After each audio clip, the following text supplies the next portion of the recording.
Naglabas na rin po ng saloobin na ito si VP Inday Sara Duterte, mga kababayan, kung ano ang kanyang nararamdaman sa pag-imbita ng mga buhaya sa kanyang ama doon sa Quadcon.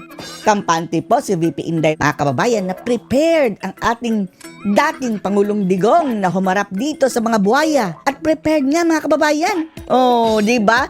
Ang mga buhaya pa ang umatras. Gusto ni Pangulong Digong na tuloy-tuloy ang hearing hanggang magdamagan.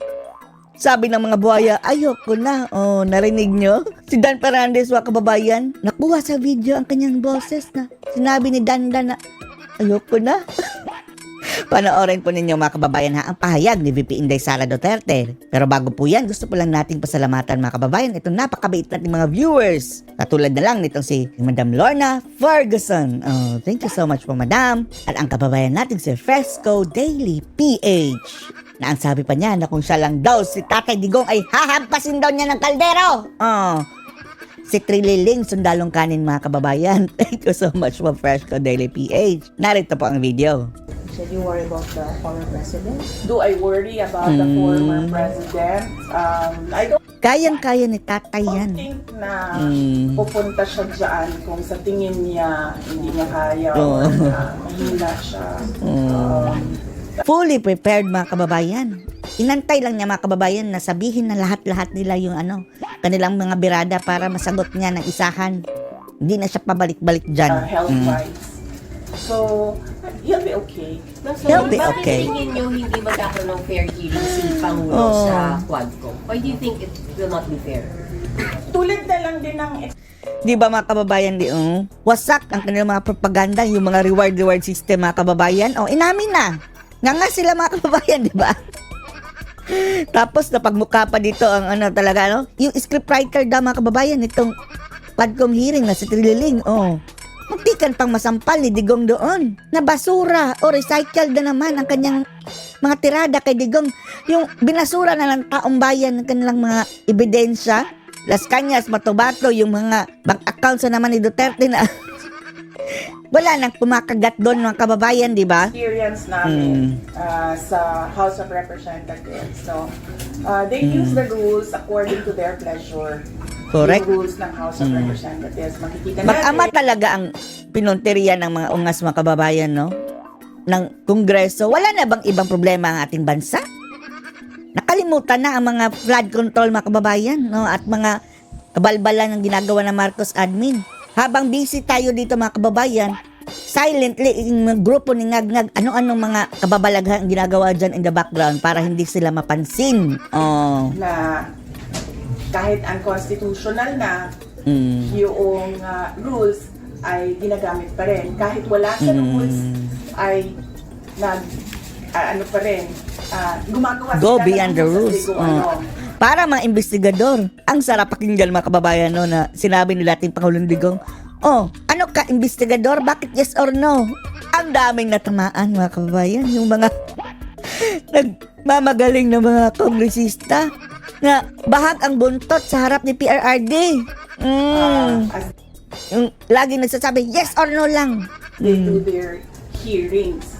In fact, the very reason kung bakit hindi ako nag-oath noong first time ako umattend ng kanilang hearing, because their rules do not require an oath for a resource person. Hindi klinaro ang rules. Abogado si Sara, mga kababayan. Clear doon sa rules nila. Next Nakalagay time, doon, witnesses make lang it ang clear. nag-oath. Pag ilagay naman nila sa akin doon, resource person. So, nakikita mo, ako, kasi ako wala namang mawawala sa akin. So, I can stand my ground and say na no, yung mag-oath. Pero yung mga maliliit na tao, na ordinary employees na tinatakot, tinatakot. syempre, they cannot say, no, I will not take my oath because hindi naman required ng rules yan. Wala Correct. ng rules doon, kung makikita ninyo. Wala Sila ng, ang batas, mga hudas. rules doon sa House of Representatives. In fact, Last question, can you wrap up your question? Ma'am, sabi po ni former President Duterte sa House, dapat nga daw po madaliin na or hurry up dun sa ICC. How should we interpret that? How should you interpret that? Wala ba kayo common science? Yan ang mga rhetorics si dating Pangulong Duterte. Sinabi na niya dati na ayaw niyang magpa-litis dyan sa mga puti, mga banyaga, mga kababayan. mayroon tayong korte dito nyo ako litisin. Yung sinabi niya, ako ang pupunta. Talagang hindi nyo na-gets? Wala kayo common sense? Sa tingin nyo, pupunta doon si Digong? Ganyan na lang siya kaubob. Pupunta talaga siya doon para ihain ang kanyang sarili, para gawing sakripisyo. Big deal ito sa mga anti-Duterte, mga kababayan. Oo, sige, sinungaling na naman. Ganyan. Para yan sa inyong pleasure. Yan ang gusto nyo, di ba? Pinasakay lang kayo, mga ungas. Yan ang explanation dyan. Exactly as it is.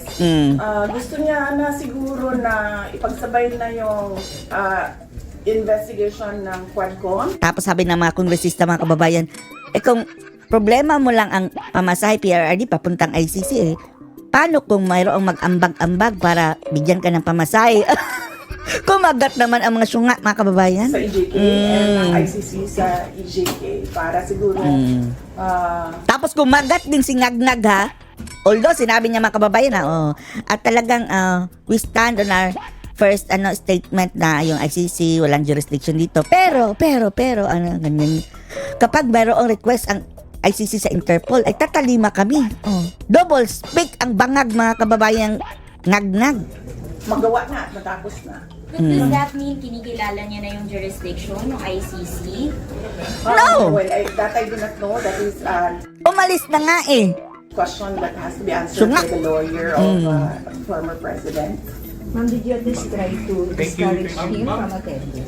Mami, sana, final na po ba hindi kayo pupunta talaga sa hearing ng House?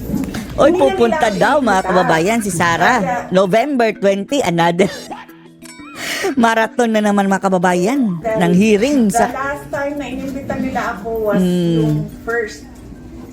Hindi nga ata ako inimbita eh. Hindi pa ba ako nung first? Hindi na after. Pero mayroong bagong invitation, mga kababayan. Ang latest, challenge accepted. The very first hearing na imbita ako. And then after nun, I've not received invitations from the Good Governance. Dito, mga kababayan, matutustan na naman ang mga buhaya. Well, depende. Kung ano na naman yung mga tanong nila. We've been asking them kung ano ba talaga yung legislation. Hindi nga nila makontempt si dating Pangulong Duterte na wala na yung posisyon sa gobyerno ngayon, mga kababayan. Ito pa nga si Sara na current Vice President. Draft nila. And Lalong sisikat si Sara, mga kababayan. Legislation Lalong sa mapapamukha illegal dito sa mga buhaya na sa mga loyalustay, mga supporter ni Ngagnag na, eto, isagad nyo na ang inyong kaangasan para bababa kayo ng oras dyan sa inyong kinalalagyan.